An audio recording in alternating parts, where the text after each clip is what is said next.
And I think that's important because in all likelihood is a good way of putting it. The vast majority of these people will have immunity. Instead of saying there is no evidence, the WHO kind of fed into this by saying no evidence of immunity. And in reality, there's every evidence stacking up. And in fact, a lot of the different studies have shown that it is very unlikely that you get it again in the short term.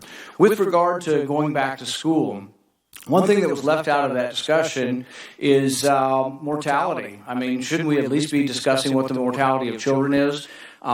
This is for Dr. Fauci as well. The mortality between 0 and 18 in the New York data approaches 0. It's not going to be absolutely 0, but it almost approaches 0. Between 18 and 45, the mortality in New York was 10 out of 100,000. So really, we do need to be thinking about that. We need to observe with an open mind what went on in Sweden, where the kids kept going to school. The mortality per capita in Sweden is actually less than France, less than Italy, less than Spain, less than Belgium, less than the Netherlands, about the same as Switzerland. But basically, I don't think there's anybody arguing that what happened in Sweden is an unacceptable result. I think people are intrigued by it, and we should be.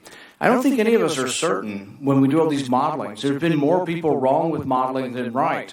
We're opening up a lot of economies around the U.S., and I hope that people who are predicting doom and gloom and saying, oh, we can't do this, there's going to be a surge, will admit that they were wrong if there isn't a surge, because I think that's what's going to happen. In rural states, we never really reached any sort of pandemic levels in Kentucky and other states. We have less deaths in Kentucky than we have in an average flu season. It's not to say this isn't deadly, but really outside of New England, we've had a relatively benign course for this virus nationwide.